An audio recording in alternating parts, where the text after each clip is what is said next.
Welcome to the Next Level Life podcast with Christine Corcoran. This podcast is made for the powerhouse businesswomen who are ready to ignite their fullest potential. This is where we will dive deep into the mindset breakthroughs and sprinkle in some kick up the butt motivation so you can scale your business with confidence and clarity. Whether you're craving more income, impact, or inspiration, this podcast will be your ultimate resource for all things next level. Listen in as we have authentic conversations with game-changing female entrepreneurs as we reveal the secrets on what it takes to rise and thrive. So go ahead, ignite your inner fire, and let's get you taking massive aligned action. Are you ready to elevate? Let's go.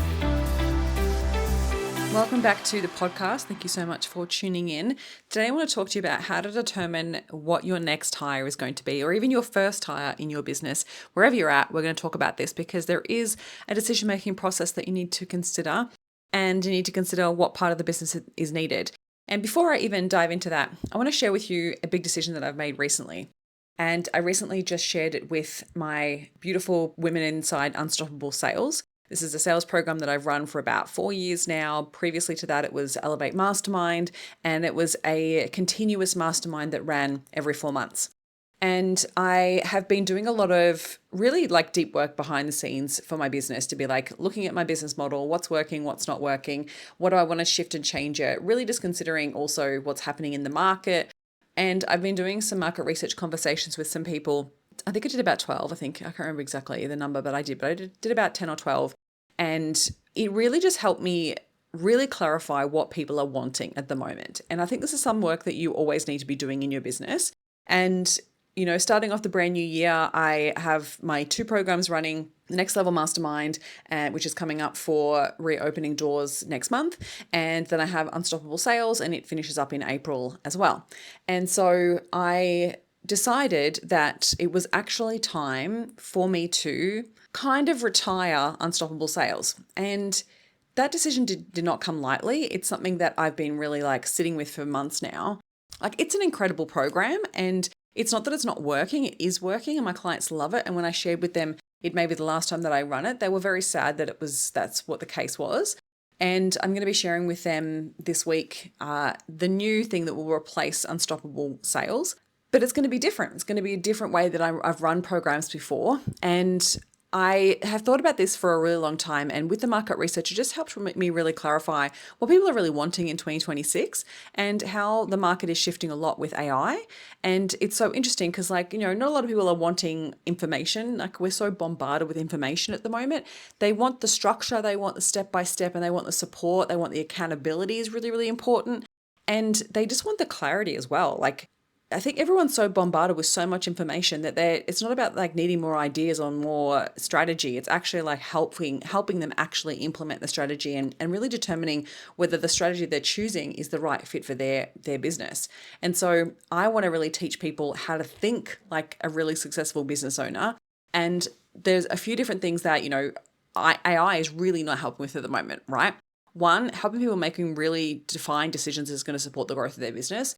2, implementation. It's not all the way there yet where it can actually help us with the implementation piece. And the uncertainty, that happens in business, being able to navigate uncertainty and the challenges that come with that, the mindset blocks, the emotions that come with the uncertainty and the roller coaster of business. And that's where I feel like this new offering is going to be able to support that, be able to support their mindset, to be able to support implementation, and to be able to support their accountability, as well as support being able to handle uncertainty, because it is one of the most important things to be able to be successful in business, is being able to navigate the uncertain times and be able to handle the lag time that happens in business. Not everything is quick. And in a world where we're so instantly gratified with things, everything's so fast. I recently just moved over from ChatGPT to Claude, and Claude's slower. And it's so funny how frustrating that can be, because we do live in a very quick world. And I think the thing that doesn't change in business, we don't get instantaneous results in business. You don't post straight away and get DMs straight away. You don't put out a new lead magnet and have all the leads you ever wanted in your life come in overnight. You don't start a Facebook ad and then everything, changes for you within your business because all the money starts rolling in. There's always lag time. There's always the tweaking and the testing and measuring phase. And a lot of people really struggle with that. and with the uncertainty that comes with business. So I'm really excited for this new offering. I'm not going to share it with you today because it's not ready, and I want to share it firstly with my community, and I'll be running a beta round first and foremost for and then I'll have founding members that'll be able to jump in and experience it. So then I can make sure that I'm really creating something that people absolutely love. So that was not an easy decision to make, and I'm excited for it. But then also the beauty of it is that if it's the wrong decision, I can just change it back. So I said to them, for the moment, that this round will be the last time that I run Unstoppable Sales as it is in the structure that it is.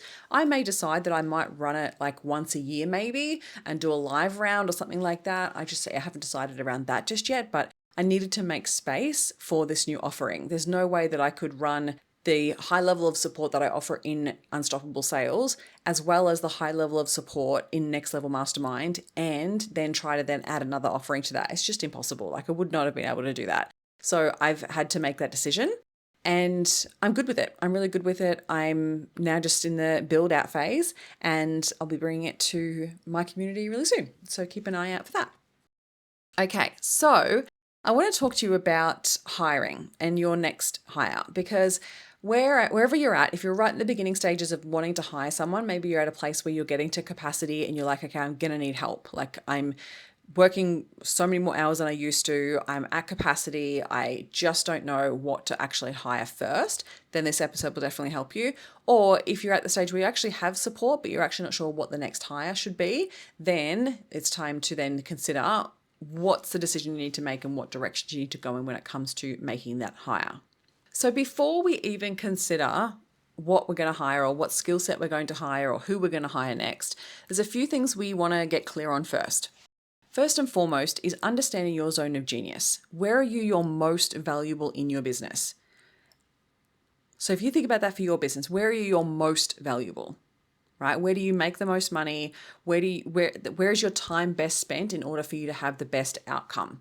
You need to get clear on what that is, because that needs to be kept as your North Star when you're hiring. Because if you don't have that as your North Star, then what can often happen is that you hire someone and then you just fill the space that you freed up with more stuff, but you're not considering like how it actually supports the growth of the business. So as much as we often go, oh, I really need to make more time available for myself, I need to buy back my time, then you hire someone and then before you know it, you end up just filling it with stuff. And then you notice that then the cost of that investment feels like too much like a cost, less like an investment. And it ends up then being a decision of like, is this even worth it? Should I just fire that person and then keep the profit? Because if it's not benefiting the growth of your business, then it's not supportive of where you want to take your business. So I would start first with getting really clear on your zone of genius. And then I would step into determining where your time is currently being spent. So I would do a time audit on where you're currently spending your time. And I would break it down into tasks. And then I'd break it down into skill sets. And there are things that you currently spend your time on, and then there'll be an extra list you need to create, which are things that you prefer, if you had the actual space, that you would spend your time on that. Because I guarantee you, it'll come down into multiple different buckets, and you need to get clear on what those things are, because you don't just want to hire someone just as a generalist to just take stuff off your plate. It won't benefit you in the long run. So we want to get really, really clear on all these things first, right? Define your zone of genius, and then do a time audit. Where are you currently spending your time? And then externally to that, if you had more time, where would you spend it? So then you can be like, okay, what do I need to be building? Like, what do I need to be growing? What should I be expanding on? Where should I be spending my time? Like all the things that you say to yourself in your head of like, oh, if I had the time, I would do this. Those things need to be on that list, because I guarantee you they're probably the growth focused activities that will serve the growth of your business and the scalability of your business, but you just haven't had time to focus on them. So we want to make sure that when you do free up your time, you do spend time on those things. Otherwise, you'll just end up just filling your calendar with stuff, and then you get nowhere with it. So usually the cycle of hiring kind of looks like this. We start with like getting to the point where you're at capacity and you've got enough money coming in the door where you're like, okay, it's actually costing me money in order to spend time wasting time doing all these admin or doing all these things to keep the business running and maintaining the business that I don't have time to spend on scaling the business. So we go, okay, how can I use some of that money to gain back some of my time? So you buy back your time, and then you fill that time with whatever that looks like. So it could be servicing more people, it could be selling more stuff, it could be really spending time on those growth focused activities in order to make more money in other areas, right? Then you most likely either sell more or you scale even more because you freed up your time, you maybe fill that with more paying clients. And then before you know it, you're at capacity again. And then you go back to, okay, how do I buy back more time? And often what we do is we think about things from a perspective of time instead of scalability. And that's where people go wrong. So we want to be considerate of, with that list of things that you wrote down, you want to ask yourself, which ones make me money or save me money? And which ones save time and reduce effort. Okay, so it's either going to save time, reduce effort, or energy, right? So they're in two different buckets. We want to consider, where are you at in the stage of business that you need to scale? Do you need to invest in gaining more sales and make more money? Or do you need to save more time? Sometimes you're going to be best spent working on making more money versus someone else helping you make more money. So you need to decide, like, firstly, you need to know within your business what actually makes money. Like, how does the business make money? What are you currently working towards? What are your goals? What's coming next? How are you currently generating leads? And how are you currently selling? Like, what are you selling? What are your offers that you're selling? So once we're clear on those things and all the things that have to happen in order for you to make more money, we need to go, okay, so what's my next best step? I always start with, is there a way for me to save time, reduce effort with automation? You always start with automation first. So I look at all these tasks and go, what parts can be automated, especially in the world that we live in right now. Like, there are so many things in your business that you can automate with AI that will actually allow you to gain back more time, sometimes even generate more leads and generate more sales. Like, some of these things that you could be putting in place right now for a very small subscription, and you don't necessarily have to hire someone to do that. So I would actually start there. Okay. So we're going to start with automations that are going to save you time and automations that are going to make you money. So we start there, all right? Then we look at, what is the next best thing for me to spend my money on? Is it going to be, are we in the stage of business where we need to bring more money in? Then we need to spend time on the activities that will bring more money in, right? Or do we need to actually make space for me to have time to make more money? So then I need to free up time. So either way, it's just helping you clarify, like, what is this going to give me?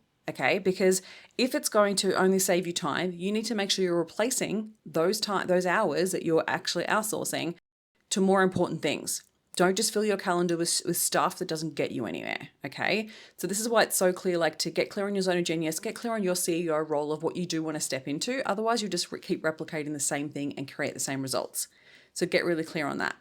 And then the other areas that we usually then spend money on is either, am I hiring team members?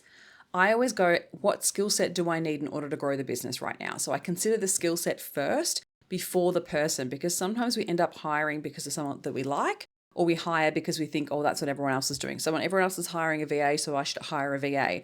But you really need to consider, like, what does my business actually need? Does my business need a specific skill set in order to scale? Does my business need someone to support me? So then I have like an OBM or a business manager or a VA that actually supports me to be able to be the best version of myself in my business, right? Or do I actually need a coach that's going to help me with the strategy, that's going to help me with my mindset to actually support me to be the CEO of the business? So that could be the next piece. Or does my business need help with marketing or sales or a manager or accounts or bookkeeping or CFO services? Like, what does my business need to scale? Consider that next, okay? Because then that will help support you with, like, where do I make my next hire? So you might start firstly with automations or systems. Then you maybe would start next with team and go, okay, what do I need to hire next for the team? And what do I need? What does the business need? And that's why I always like say, what does the business need versus I? Because sometimes we make it from a selfish place and go, well, I just really want to get my weekends back, so I need to outsource all this extra stuff because it's taking me so much time. But is that going to help grow the business? So I come back to that. So then I consider skill sets, like what skill sets does my business need in order for me to be able to scale and get to my goals faster, okay? And then usually when we're scaling, we're looking at other investments to help support the growth of the business. So do we need strategy? So we hire a coach. Do we need to improve parts of the service? Maybe there's parts of your service or your deliverables that need upgrading. Maybe you need more support to run the community better that you have. Maybe you need better systems. Maybe you need better platforms. Maybe you need better processes. Maybe you need more customer service. Like, there's got to be something there with the deliverables. Maybe there needs to be a more polished version of everything that you do behind the scenes. So do you need to improve the type of service do you need to have someone come in and support that service? Do you need better workbooks? Do you need better collateral? Do you need better functionality? Like, there'll be certain parts of behind the scenes that will make your service offering premium that maybe you need to work on upgrading next, or maybe you need to work on upgrading your brand. So we go through different phases, right? So it really just depends on what does the business need to scale. And sometimes having someone like a coach come in and actually look at it from outside and be like, okay, I can see where you're being held back. Like, I can see that maybe your brand is the one that's the weak link. Maybe you need to upgrade your branding. Maybe you need to upgrade your website. Maybe you need to improve your marketing messaging. Maybe you need to improve your PR. Maybe you need to work on actually getting more eyes. You need to work on visibility and PR. So we need to look at like what's missing and where does the business need to go next in order for you to scale it. And so that might be the brand. It might be the behind the scenes of actually delivering of the service that maybe needs to be improved. Maybe we need to work on your frameworks. Maybe we need to work on the platform and the deliverability, like all of that, right? We need to look at all of it and go, what is going to best serve the growth of the business? And so that's always the question that I'm coming back to, rather than just going, oh, I need help, I'm just going to grab another VA and hope that saves me time. No, it's not the best way to go about it. You want to ask yourself, what's going to support the growth of the business and what does the business need next? And if you are hiring to support saving time, right, to buy back your time, you want to just keep in mind what the purpose of that is. So free up your time to do what? So you're replacing that time with more effective use of your time. And that way you will then look at that cost being more of an investment rather than a cost or an expense in the business. Yeah. Because one of the things that I see that causes people to go backwards is they hire the wrong thing, they free up their time, and then they end up filling that time, like I said earlier, with stuff that they just, keeps the business maintaining rather than actually growing. And then before you know it, they look at that investment or they look at that expense as an expense and a cost, and they go, oh, I could actually be making more money if I just let that person go. And so they let that person go, they take all of that stuff, put it back on their own plate, and they're exactly where they were a year ago. So you just want to consider the purpose of hiring or the purpose of expanding your team, outsourcing, whatever it looks like. You want to ask yourself, what is the overall outcome I want from this? And what's the long-term goal here? And how am I bringing people into the vision and the mission of the business to support the long-term goal and the outcomes that I'm looking for? Otherwise, you'll just end up doing the same thing, stuck in the same cycles and just maintaining instead of growing and scaling. The last thing I want to say as well is it always feels uncomfortable to hire because sometimes you're just not ready and it doesn't feel ready. Like, I don't think I've ever felt super ready to hire the next team member. Although I did have a moment towards the end of the year where I was like, I think I need more support. And it's one of those things that I recognize because I have hired before. So if you're right at the beginning of first hiring, I want you to know you never feel ready. But you have to look at the signs and the data of what your business is telling you. So if you're at full capacity and you cannot sell anything more because you can't fit any more in, then it's most likely time to hire, right? So because there's no way that you're going to be able to make more money or grow unless you just increase your prices. But other than that, you won't be able to serve more people. So you've hit a bottleneck, and you're the bottleneck. So you obviously need to bring support on to buy back more time in order to give you more time to sell more stuff, right? So look at the signs your business is telling you. Secondly, do your numbers. Do your numbers, because if you're feeling uncertain about whether it's time to hire or not, and you are just getting by financially, then there could be a reason for that. So we need to look at, do you have the income in order to support a hire? And start with where you're at, where you can. So you don't want to put yourself into, a position where you're, can't put food on the table because you've hired someone and then that's basically taking all the profit out of the business. That's ideally not what you want to do. But there will come a time where you're like, I need to feel like I need to get that space back in order for me to be able to continue to grow. And so do your numbers first and make sure that you can do it. I always look 3 months in advance to be like, can I feel confident that I can cover this cost 3 months in advance? And then when I do that, then I hire, because that way I feel that, within that 3 months, I'm going to be able to get my time back in order to be able to make more money to be able to then cover the costs as well. So I just consider that ahead of time. And usually I'm looking 3 months in advance. I've got income that's confirmed and I know that I'll be able to cover those costs in the next 3 months. And then ideally I'll have that team member up and running and it's actually benefiting the growth of the business. Now, if you're just taking a little bit of the profit off the top and investing it, then you might, I would start with automation first, and I would start with then, okay, what's going to be able to help support the growth of the business, not just save me time. And so you just want to be conscious that you really see and understand that sometimes a hire is not going to make you money initially. And so it may feel like you're taking a bit of a pay cut if you're taking it out of your profit. Like, I get that. It's going to feel like that to begin with because it's going to take a bit of time to actually see the impact that it'll have on the business long term. And so that's why I always look 3 months ahead, because then ideally I should start to see those results coming through after that 3 months. If you've been spending the time that you've had freed up on more important things, then you should be able to see those results within 3 months. And I'm such a big believer of like, commit to what you feel like you can commit to, not what other people are telling you. So anytime that I have hired, sometimes, they'll say, oh, I do a 3-month commitment for this many hours or this many whatever. If that doesn't feel right for me and my business, then I'm not going to say yes to it. Just because you have conversations with people does not mean you have to hire them. So just stay strong to what your business needs and make better financial decisions based on what the data is telling you within your business. I hope this helps. If you have any questions, feel free to send me a DM. Otherwise, enjoy the rest of your week. Thank you for listening, and if you've found any value out of this episode, make sure you hit the follow button so you get access to the episodes as soon as they are live, and make sure you come hang out with me on Instagram. You can find me at ChristineCorcoran_coach. Have an incredible week.